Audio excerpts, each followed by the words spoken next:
Well, we really appreciate the chance to be here. We're both just extremely passionate about the fractional CFO industry, and love seeing people get engaged, get involved.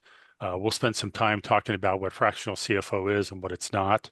But I'll just let me go ahead and give you my background. So I'm in Columbus, Ohio, home of the national championship Ohio State Buckeyes. And 23 years ago, I quit a perfectly good job to start what then we called a part-time CFO company, and nobody in the world outside of a handful of people knew what that was.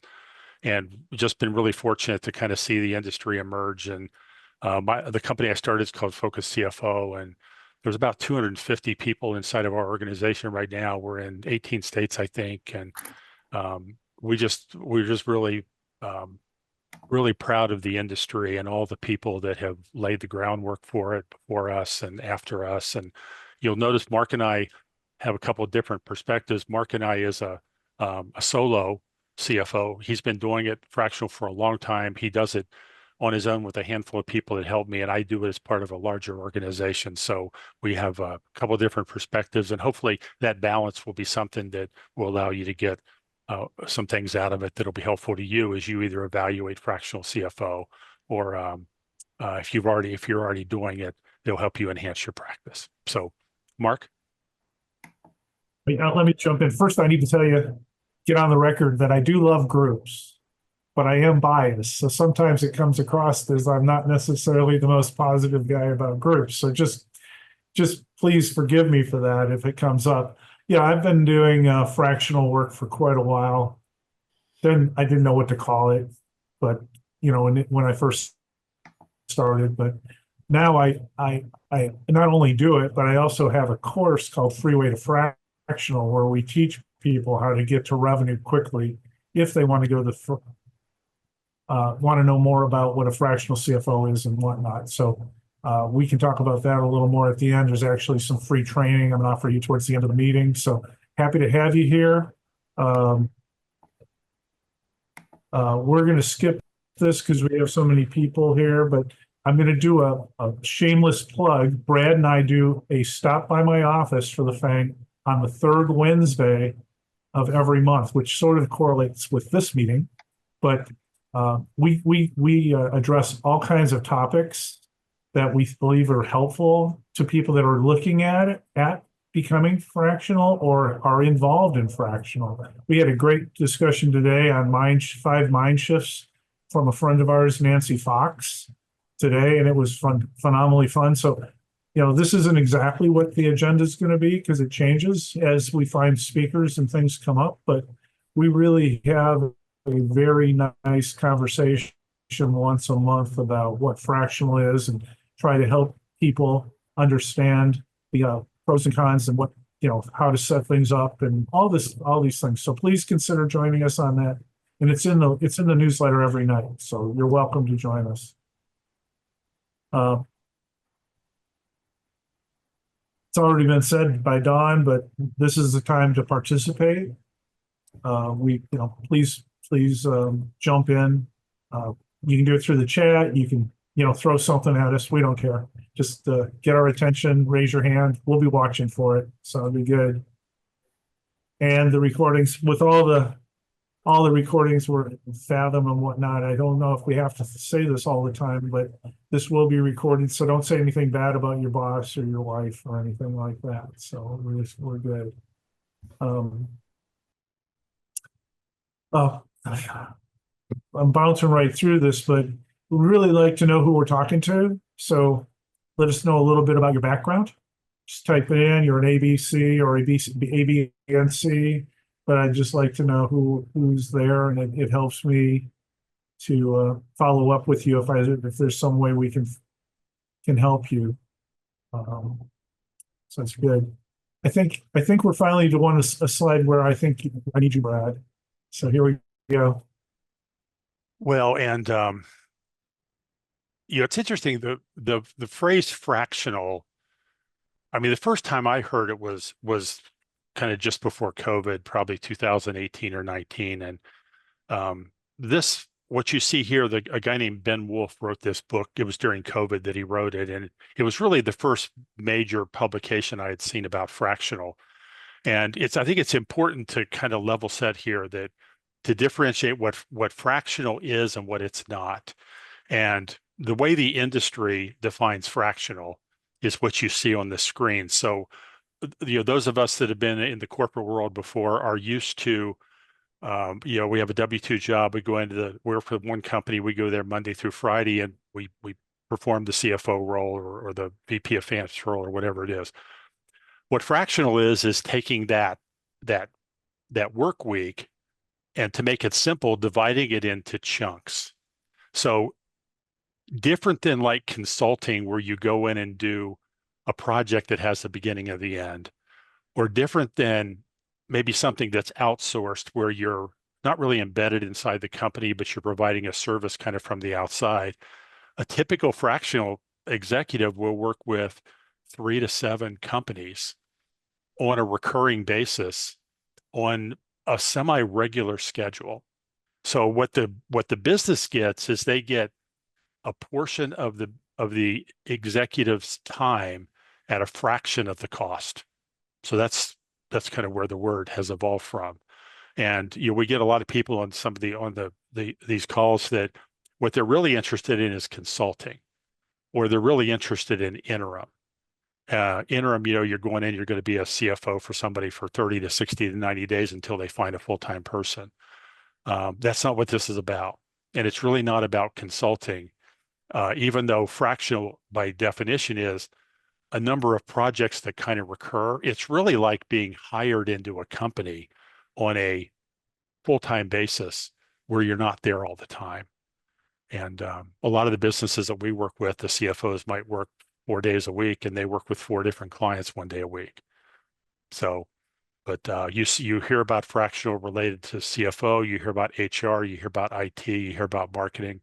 But again, the common denominator is somebody is getting a portion of somebody's time on a regular schedule. And we'll talk about billing later, but a lot of times it's just like a monthly retainer. So, Mark, anything you want to add? Yeah, I like to add the term leadership to fractional versus fractional CFO or whatever, because you really are part of the C-suite for your clients, and it is a long-term relationship. It's not a consulting arrangement where you come in and do a project and you're gone, one and done. And it's not an interim process where you're on full time for 6 months to a year. So there are different, and we've done a whole conversation on these, but just want to make sure everybody's on board with what a fractional leader really is. Are there any questions about that from anybody? Are we confused anyone?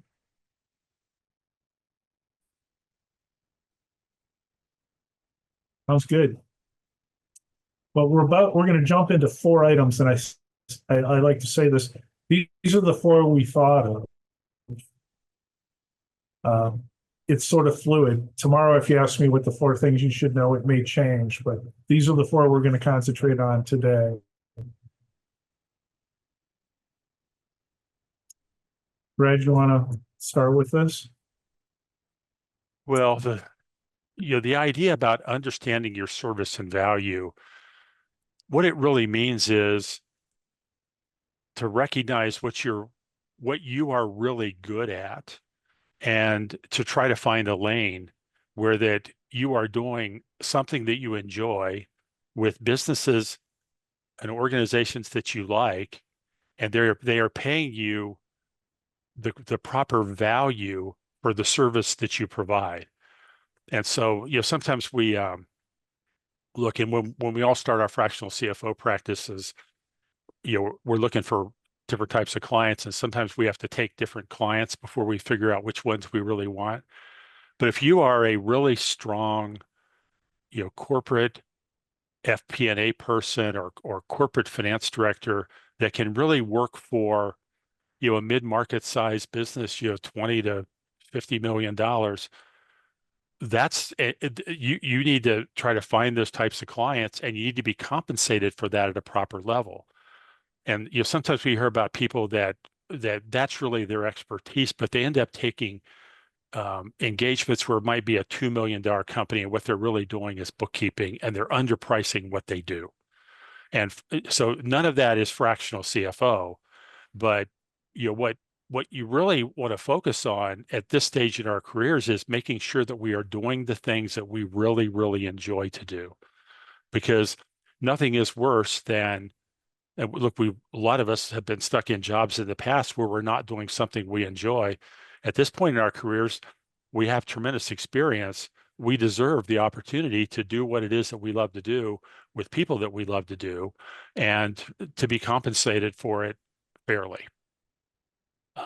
And just please, as you think about it, don't sell yourself short in terms of what it is that you really want to do and the value you can bring to an organization. Again, we'll talk about pricing later, but make sure that you're doing what you like to do and making the amount of money.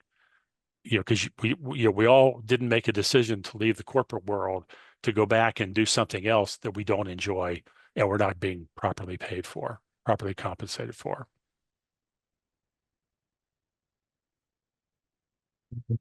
Absolutely. I want to jump in here and talk about value a little bit because we're going to talk a little bit more about billing in a minute. But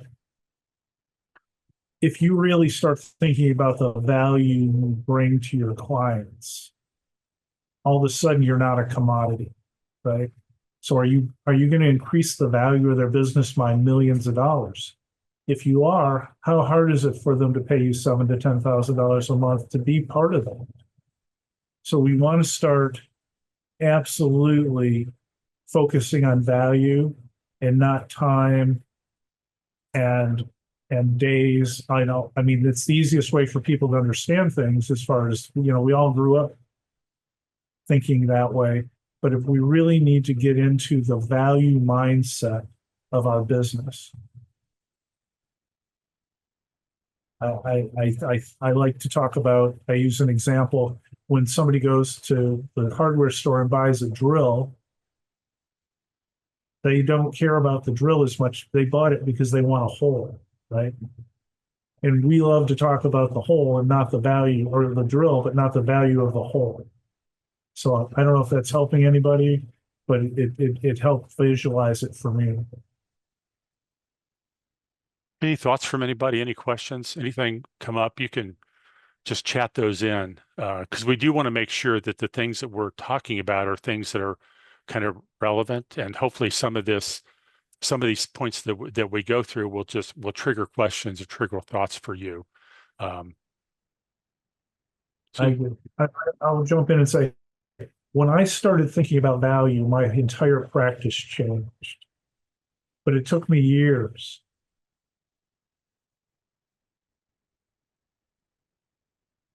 Questions?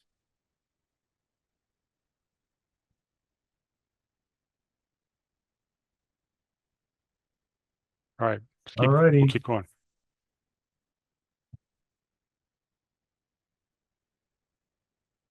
This is another really important point. We are all very, very, very successful, and we've done many, many, many things. But selling yourself as a generalist is really hard. If you talk to yourself about the service that you want to provide and you understand the value of it, you will be much more successful. And I love the Matt Budd quote, our fearless leader here: being all things to all people is the same as being nothing to anyone. I personally focus on business transition and value and helping people understand how to do transitions and not have regret afterwards. That's all I talk about. People understand what that means. I know the value it brings to clients.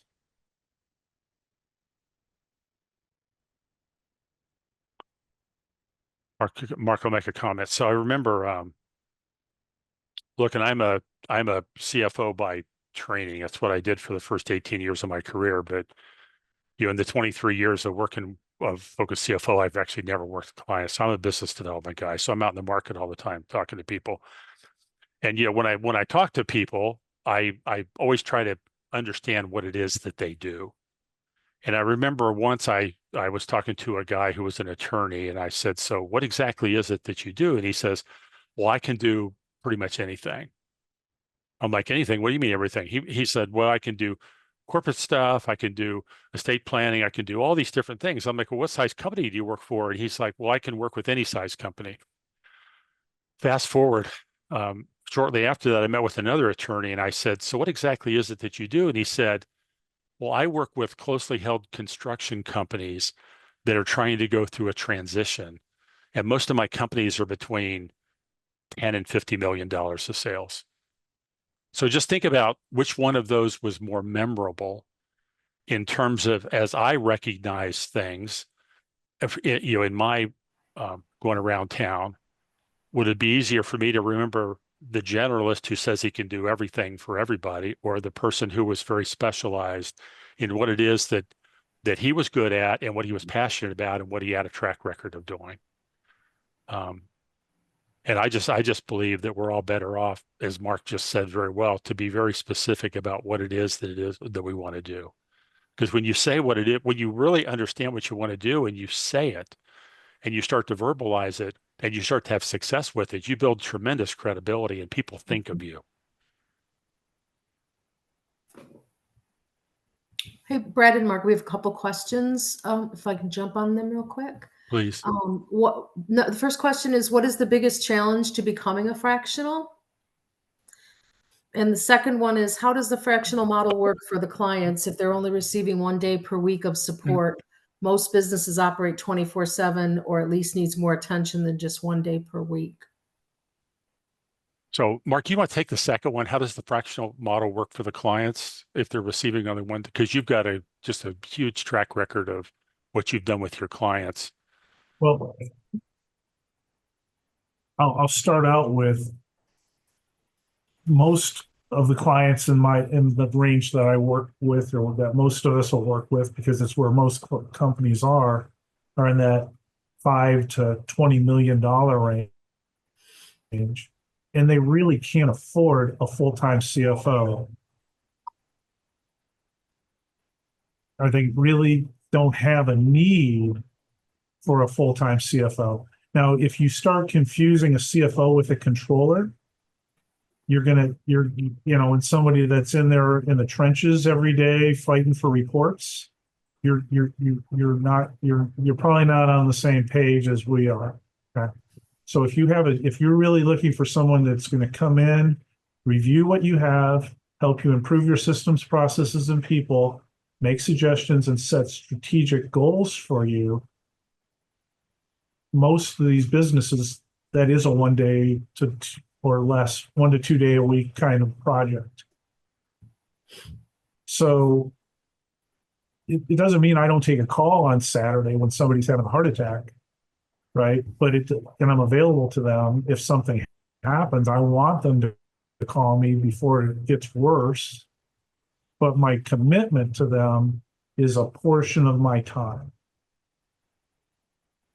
I don't know if that answered it, Brad. What do you think? What would you ask? Well, I think it's dead on. And one of the things, if you think about going to work for a client, and let's do a smaller client that they've never had a CFO. They may have had somebody with the title CFO, because titles are free and they give them out in lieu of compensation. But someone that's never had a true C-level executive as their CFO, they really don't know what you do. They don't know what to do. So a lot of this comes down to setting expectations with them up front. So when we start an engagement, or before we start engagement, as we're going through the discovery process with them, we will talk about how the model works. And it's going to be Steve is going to be the CFO. So I go in with Steve. Steve's going to be the CFO. Steve's going to be here every Wednesday.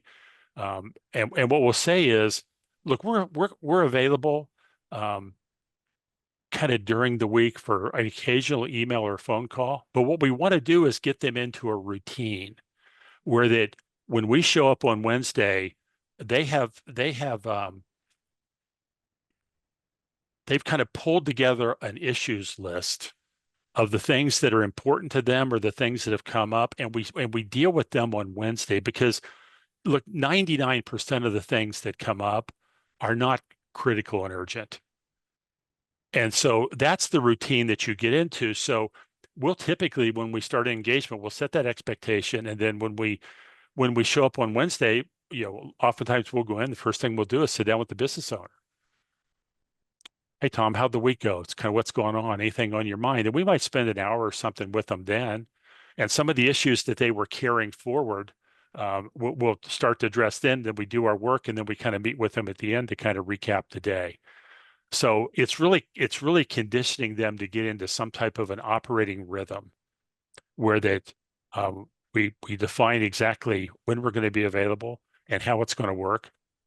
And then, yeah, sure, if something occasionally comes up, we'll deal with it. But we just ask them to respect the fact that, if it's not Wednesday, we're actually at another client and we're trying to respect everybody's time. And that usually works pretty well. If it doesn't, it's probably a client that you really don't want to work with. That's a good point. Yeah. And my model's a little different than Brad's. I don't go to the client's office hardly ever. So my whole interface with people is all virtual like this.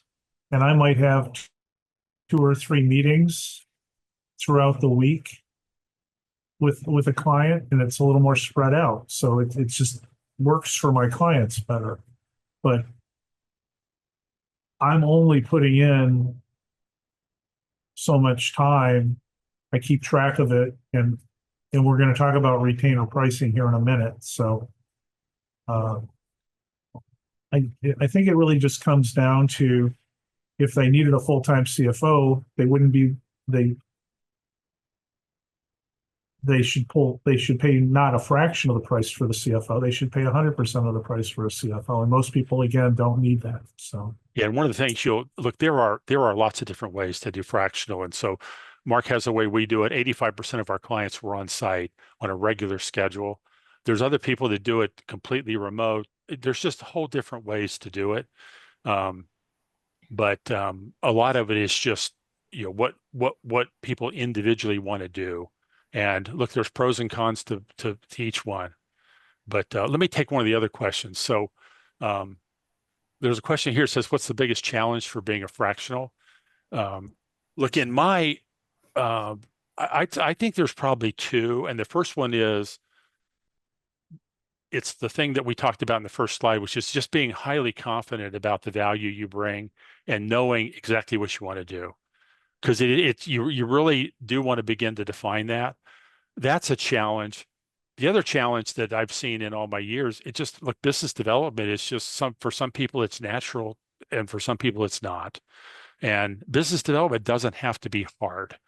And Mark and his partner have a whole program about teaching CFOs, teaching fractionals how to do business development.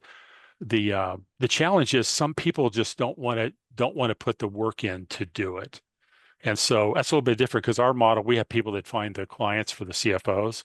There's other fractional CFO groups where everybody comes in, you get 20 people under the same umbrella company, and everybody goes and finds their own clients and does their own work. Again, lots of ways to do it, but I see those as really a couple of pretty significant challenges for people. Mark, you want to add anything on that to help answer the question? I think the business development thing is something that you just have to face up to the fact that you're going to have to do it, or you're going to go with a group like Brad's. And there aren't that many of those, honestly. But it's phenomenal what they do. But I think the biggest challenge outside of business development is really just not really understanding all of what a fractional does, and making a decision to join or not join, or be a fractional or not be a fractional, without any idea or background. And that's why you're here, to learn more about it. But there's just a lot of ins and outs of becoming a fractional. A lot of people come in and think it's one way, and then they get involved in it, and it's like a discovery process, and it becomes really difficult for them. So It's good to have a model. And, again, we teach a model. There's plenty of people out there that teach people how to become fractional. And you should check out these different programs to help you get on track right away. Because, I see people spend tens of thousands of dollars on branding and websites and all this stuff before they ever have a client. They don't even know what their product is, and they're just sort of out of order. So, But if you put the anyway, work in, I don't know if if you that, put the work in, you can do it. I mean, people, there's been a lot of people that had a lot of success, but I would say it's like I'd love to play the piano, but I'm not willing to put the work in. But becoming a good salesperson, or business, I don't like to say sales, business development person, just requires you to put the work in and to learn from other people that have look, everything's been tried. There's some things work, and people like Mark know what works. So just leverage that. There's a couple other questions here. I don't know if let me take one more. Marty's got a really good comment here. He says, as a fractional CFO, you work with the leadership group to provide the strategy the company needs, but never had to help them get to a higher level. And I'd say that's 100% true, because a lot of organizations, look, a lot of people and we work with a lot of with smaller companies, under 20 million, under 30 million of revenue. There is a difference between working as a fractional in an organization where the person in charge is still an entrepreneur, or the person in charge is a professional manager. And they're very different. The entrepreneurs are bouncy balls. They're all over the place and they're hard to corral. Professional managers have usually been part of larger organizations and they bring some discipline. But when you go into an organization that's still entrepreneur led, it's very common to find that entrepreneur is good at either sales or operations. One of those two things. They are never good at finance. And so the operations in this, if you know EOS talks about sales, operations, and finance, the three key seats. There's usually a sales function and there's usually an operations function, but there's really not a finance function. There may be an accounting function, but not finance, and certainly not strategic. So to Marty's point, you are bringing that level of strategic finance that they have just never seen. And it really does help them go to the higher level. And that's a great definition of what fractional is. Whether it's fractional CFO or fractional HR or fractional IT or whatever it is, you're bringing that resource. So Marty, thank you for that comment. Mark, let's keep flipping through. There's some other comments here that we'll try to work through, but all right. Let's keep moving here. We're going to move to summarize that. Do what you love, understand the value of it, and I forgot the third thing, but there was three things. I apologize. But and be very clear on your niche. Dominate a niche is going to make you very successful. You want to jump on retainer pricing here, Brad? Well, I'll tell you, when I first started in 2001, I didn't know what to do. I didn't have any idea how to do this or sell this or price this. And we billed hourly. What the heck? I came from my background had some public accounting in it. Everything we did in public accounting was hourly. All my attorney friends billed hourly. It's like I started billing hourly. And it's just interesting. What we found was that one thing, when you go in, and let's just use simple numbers. Let's just say that your hourly rate is $200 an hour. If I told a prospect that our rate was $200 an hour, they immediately multiplied it by 2,000. And they said, well, you're going to cost me $400,000 a year and you make more money than I do. So that was kind of one thing kind of going off in my head. The other thing was, you find that when people are talking to you, think about when you talk to an attorney and you talk to them for 15 minutes, you get a bill. When you're billing hourly and you talk to people, they're always worried about whether you're charging them or not. So we did that for the first few years, and then we moved to retainer pricing, where it's really just it's a fixed amount every month. And again, we're a little different than Mark. So if we're going on site a day a week, we have a set price that we charge. It's a retainer. We pull it at the beginning of the month. And for that, you get, X number of really days, not hours, but days of support. And we define a day as 8 to 5 or whatever it is. So that's a strategy that we've used now for 15 or 18 years. And we do see it a lot in the industry. One of the nice things about that is if we say our retainer is $7,000 a month, they do the math and they say, instead of getting $400,000 a year, they say, well, it's going to cost me about $85,000 a year. And the line that I use all the time is, when you are using a fractional executive, you are getting 20% of their time for 25% of the cost. And that's a value proposition that we've had a lot of success with. Now, other people, and Mark can jump on, Mark may have a retainer of $5,000 a month, and there's some months he may provide very little support, and other times he may provide more support.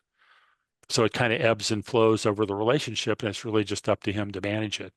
But whether it's the way we do it, where it's on-site, of the way Mark does it, I think that you find the concept of the retainer model has more pros than cons, and the hourly one has more cons than pros.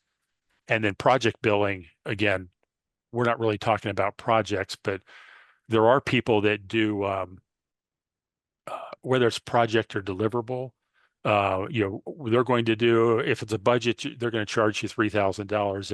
If it's a monthly metrics report, they're going to charge you $1,000. If it's a project that's going to go in and look at their accounting system and look how to streamline processes, it might be $5,000. Those things are less like fractional, and they're more like consulting or project. But we have a policy. We don't even do hourly billing. We won't even approve it. It took me a long time to get over hourly billing. I grew up in KPMG, did work at Duff and Phelps, hired consultants all over.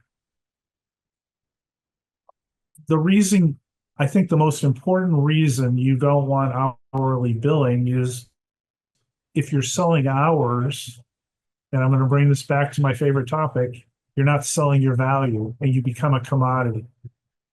And you don't want to be a commodity. You want to have people think about the value you bring. And every time they talk to you, the biggest con of hourly billing is people won't call you to talk about stuff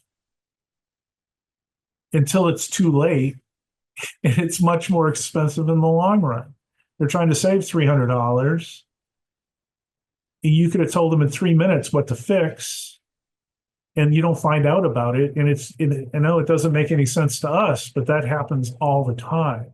It's a huge con. And then, every time you talk to them, they feel like it's costing them money. It's just intuitively backwards.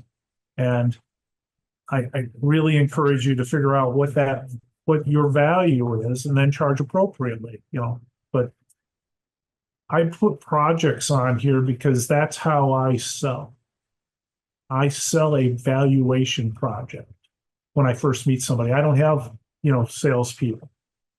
So I'll do an evaluation or an assessment of a company for $3,000 to $5,000 or $10,000, depending on the size of the company. That gets me in the door. I get to build relationships, the client understands if they want to work with me. More importantly, I understand if I want to work with them. And then but I'm always moving towards that long-term fractional relationships. A small change that you may not understand is I used to sell in my contracts, it used to say business valuation. Now it says phase 1. Oh, that's great. That's great, Mark. Yeah, that's great. Long-term relationship. Phase 2, phase 3, phase 4, and it's all there. And they go, well, what is that for? And they go, well, based on what we learned here, there's probably other ways I can help. And it helps me grow that project. But the sooner our friend Jeff Peterson, who started this SBMO a few years back, you were a $1,000 retainer, a $3,000 retainer, or a $5,000 retainer. It had nothing to do with hours. It had to do with what a pain in the neck and how much work, how much he needed to help you, right?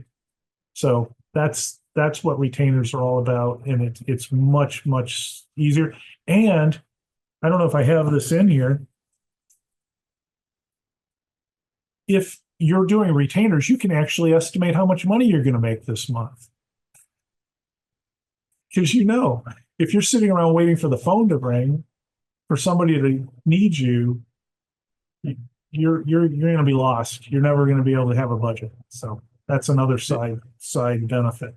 Well, the other thing, we do ACH pulls on all of our clients. We don't even send bills. It's like, hey, we're going to start, and the retainer's $7,000, and we're going to, they look, we're just like payroll. So they sign a form, and here's the bank account, and we make it easy for them. We just pull the money on the first day. Well, we pull half on the first and half on the 16th, but we just pull the money. We don't have any receivables. So again, you can decide if you want to wait till the end of the month and send a bill and wait 60 days to get paid. And if you want to do it hourly, you can, but they're probably going to call you and it's like, hey, what'd you do here? And you got to remember what you did. And so somebody's got a question here. It says, how in doing retainer billing, how do you avoid having the client? Oh, that's the wrong one I was going to read. It says, if your days of retainer are fixed monthly, how do you avoid a calculated hourly rate? Here's what I say. I say we're going to be the retainer $7,000 a month. Let's say we're going to be on site a day a week. So that's about 8 or 9 hours or whatever. And look, it's regular that we do we're all salaried executives. We're used to doing a little bit of stuff at night on the weekend, and who knows when stuff comes up. So it's like, and we may do some stuff kind of off site.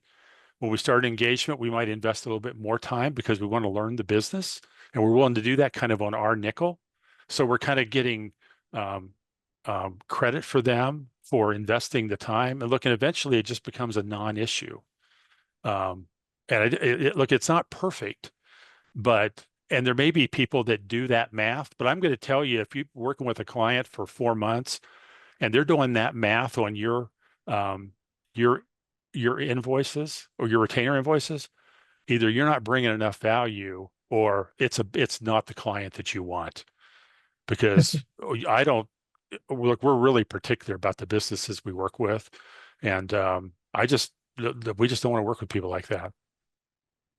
Hopefully, if we're not bringing the value, that's one thing. But if we're bringing the value in their nickel diamond invoices, that's another thing. So the question here, how do you, in doing retainer billing, how do you avoid or minimize having the client take advantage of your time, request more?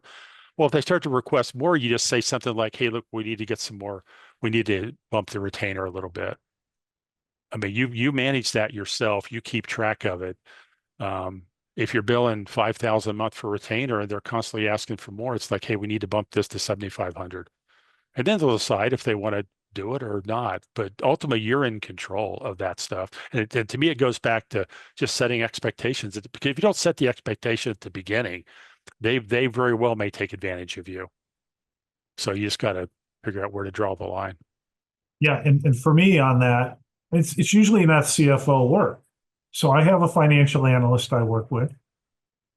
I have some bookkeepers I work with. If they need that extra work, I sell those services, because I've set the agenda for every 90 days of what we're going to do and how we're going to get stuff done. And I know that I hate this, but I actually know of an example. You're selling yourself as a fractional CFO, and they were doing hourly work at $250, $300. I don't know what it was. And they're balancing checkbooks and running reports. And that's not my job. That's not what I'm there for. So that scope creep can be, most people think of it as really a negative. My scope creep is really positive. I sort of live on that because I can sell other services. I can increase my retainer. All those things are benefits for me. It's a positive thing. That means we're identifying other issues. I can bring in other people. I can bring in HR people. I can bring in IT people. I can bring in whatever they need. Because I shouldn't be doing that stuff in the first place. That's not my expertise. Or do I like doing it? Most of it. So I hope that helps. Yeah, and there's a lot of questions in here that we can't get to. So let's keep moving. And then what I'd say is if we get to the end of the meeting and people still want to talk, I'm always willing to stay on and talk a little bit longer if people want, if we don't get to your stuff. So let's keep going, Yeah. Mark. Well, the third thing is to manage your time and avoid overcommitment. Brad's model is very clear cut. And, they sort of, it's a day a week and, I want 3 days or I want 4 days. It's not that easy for me. As a matter of fact, I have 4 contracts out and I'm hoping only 2 get signed. I didn't realize what I was doing to myself. And summer's coming and the boat wants to be used. It's important. But what we are all used to that executive level job, 60 hours is not unheard of. And we're trying to get out of that. I mean, don't create the monster you're trying to escape by having too much work. Sit down, look at your calendar, make sure you have some life balance. I mean, so many people get into this fractional because they need more flexibility. And then the next thing I know, you never see them anywhere. And you go, where have you been? What are you doing? And they're like, well, I'm working 80 hours a week again. And it's just not healthy, guys. Yeah, no, and again, again being on your there's tremendous being on your own. There's tremendous benefits to it, but man, it's hard. I mean, it's like the phone never rings and then it rings all the time. Or you've got no work and all of a sudden you got too much work. But look, you can learn to manage around that. In our model, it's just look, it's all I know. And look, I'm in Columbus, Ohio, which there's about 1 million people here, and I didn't say national championship Ohio State Buckeyes yet. I think I did say that, but look, we have 35 CFOs here in Columbus, Ohio, and some of them want to work 3 days a week, and some want to work 2, and some want to work 4, and it's just kind of like whatever people want to work. And if somebody says I want to work with construction companies only, great, we'll find construction companies for you. So that's kind of one of the benefits of being part of a group is maybe you have a chance to kind of get closer to what you want early on. But look, when you've been doing it for as long as Mark, I mean, Mark is able to be very selective about the types of clients because Mark, I think most of your clients are word of mouth at this point, aren't they? They're almost all that. Yeah, But word of mouth. So his reputation is just incredible. Learn to network, right? That's how I met Brendan. She taught me relationship marketing. But yeah, what was I going to say? The other thing, when you're trying to figure out how much you need to work, you really need to sit down and really do your own budget, right? If you've got kids in college, that's one thing. If you're an empty nester, that's another. How many hours do you really need to work? I work a lot, but half of my time is my consulting business. The other half is teaching, being part of my school, my church, doing startups. Those are things that I mean, not that I don't like my consulting clients, because I only work with those that I like, because I am lucky. And luck comes from hard work. But it allows me the flexibility to do all these different things. And then in the summer, if I want to work in Michigan or somewhere else, I have a commitment to be in my clients' offices. So I can work anywhere in the world I want, and they don't even really care. So that's the benefit of my model, right? So anyway, let me make one more comment. I want to make sure that we're all thinking about this the right way. And let me ask a couple of, maybe they're rhetorical, maybe they're not, questions. So has anybody ever interviewed for a job and they told you that the amount of compensation you wanted was more than what they could pay? Okay. And if that's ever happened, have you ever been tempted to say to them, well, how about you pay me $100,000 and I'll do the job with half of my time? Okay. That's a classic example of fractional. Look, the reason our company exists is because I went from being involved in a public company to getting tired of that and quitting and taking a job as a CFO of a $20 million very Main Street company. And after about 2 weeks, saying to myself, I can do this job in about a day a week. There just wasn't enough there for me to do. We had a full-time controller.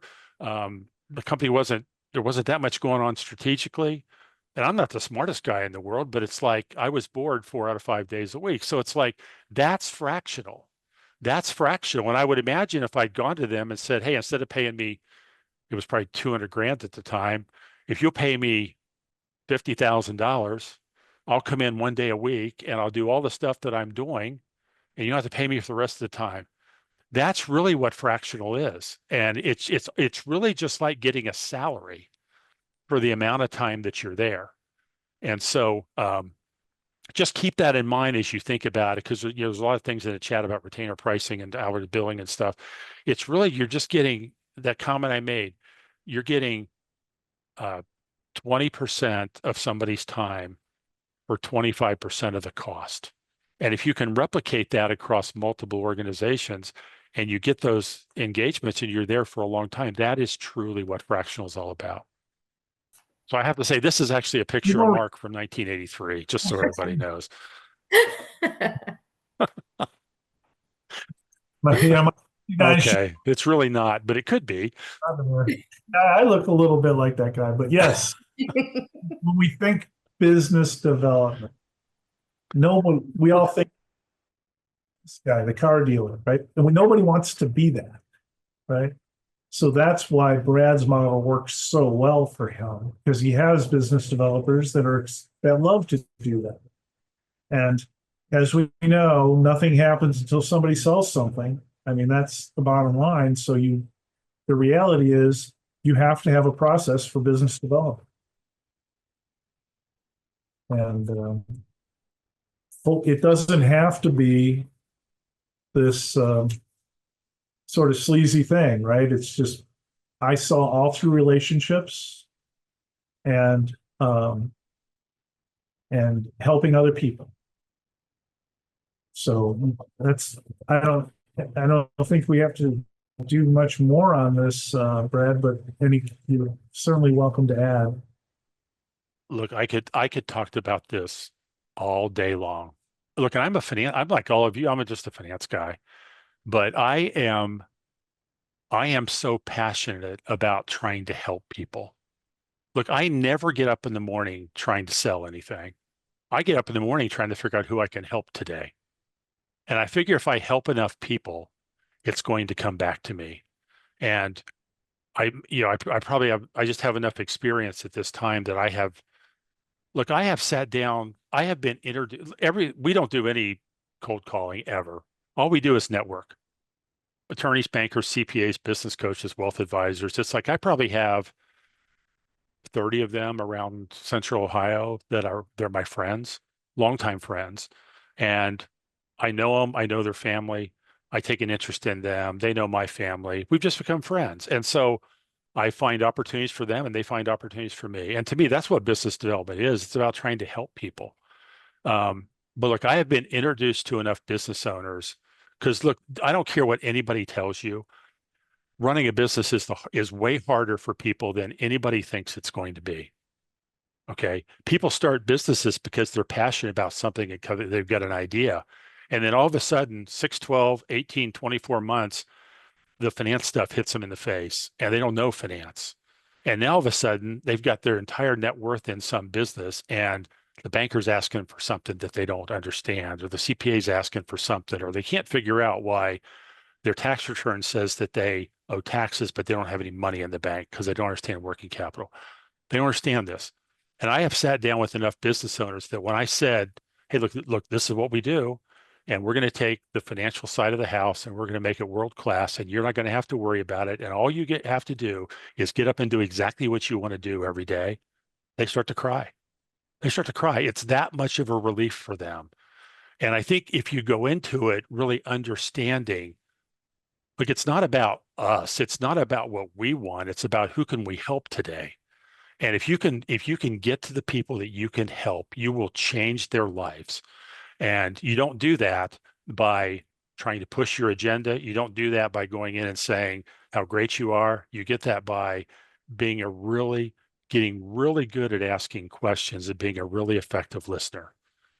We have a thing that's in our training. People that go through our training get so sick of hearing this, but the point is, whoever talks the most in a meeting thinks it's a better meeting.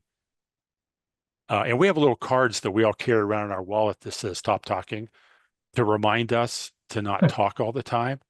And I was with a prospect yesterday, and I was there for 2 hours. He talked 95% of the time. And he's like, "This is the best meeting I've ever been in." And look, I know we can help him, and I know we're going to get him as a client. And I didn't even really do anything other than tell him how we work and how we charge, and he's ready to go. So look, if you're really passionate about this, go through Mark and Brendan's program, and they'll teach you how to do this.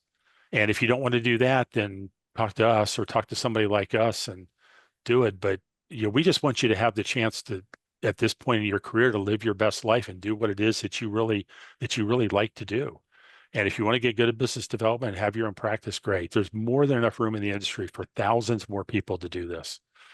But if you want to focus on, just delivery, then this is us. Just, we have 45 people that get up every day looking for clients for 180 people or 200 people, whatever it is. And half of our business development folks are CFOs that we've been able to, as I say, come to the dark side and learn how to do business development. And they love it. And, it's just a question of what people want to do. The business development part of my business is my favorite part. Oh, it's mine too. Yeah. Now. I mean, didn't start, but I love it. But this is, join a group. Find somebody that does the business development for you. If Brad's team is in your location, you should check them out. They're top notch, probably the best in the business. They take care of their people. They have a great reputation, and more importantly, they actually sell CFO work. So if you want to sell, be part of somebody that's actually doing strategic work, that's a group. Make sure you understand the group you join, their culture, what they sell, and what they expect of you. Okay, that's all. And there's lots of great look. And there's Seton Hill's a great group. B2B is a great group. The CFO Center is a great group. There's great groups all over the place. Just if you want to be part of a group, there's one in your market. If you want to be on your own, there's more than enough room. I mean, where I live, Columbus, Ohio, there are 26,000 businesses. Okay. 26,000 businesses that are under 30 million in revenue. And we've been doing this for 23 years. We do $8 million of revenue. We have 40 CFOs, and we work with about 200 companies. I mean, think about that. We work with 200 companies out of 26,000. There's more than enough room in the market for anybody that wants to do this, however they want to do it.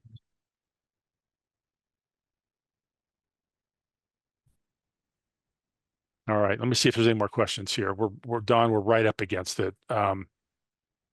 Look, I'd offer, Don, let's let you wrap it up. I'll offer to stay on for as long as people want to ask questions. So whatever works for you guys. Just wrap up. If you're looking at this, you need to talk to people. You're not alone, right? The FENG, we do these SBMOs. Matt does one every month. We do one every month. You want to network with people that are looking at doing exactly what you're doing, and we all help each other, right? Check out Freeway to Fractional. Check out FocusCFO. It'll be good. And then if you I'll send this slide deck out. If you put your email in the chat, we have a free starter guide to Fractional that starts you down the path of understanding what Fractional is.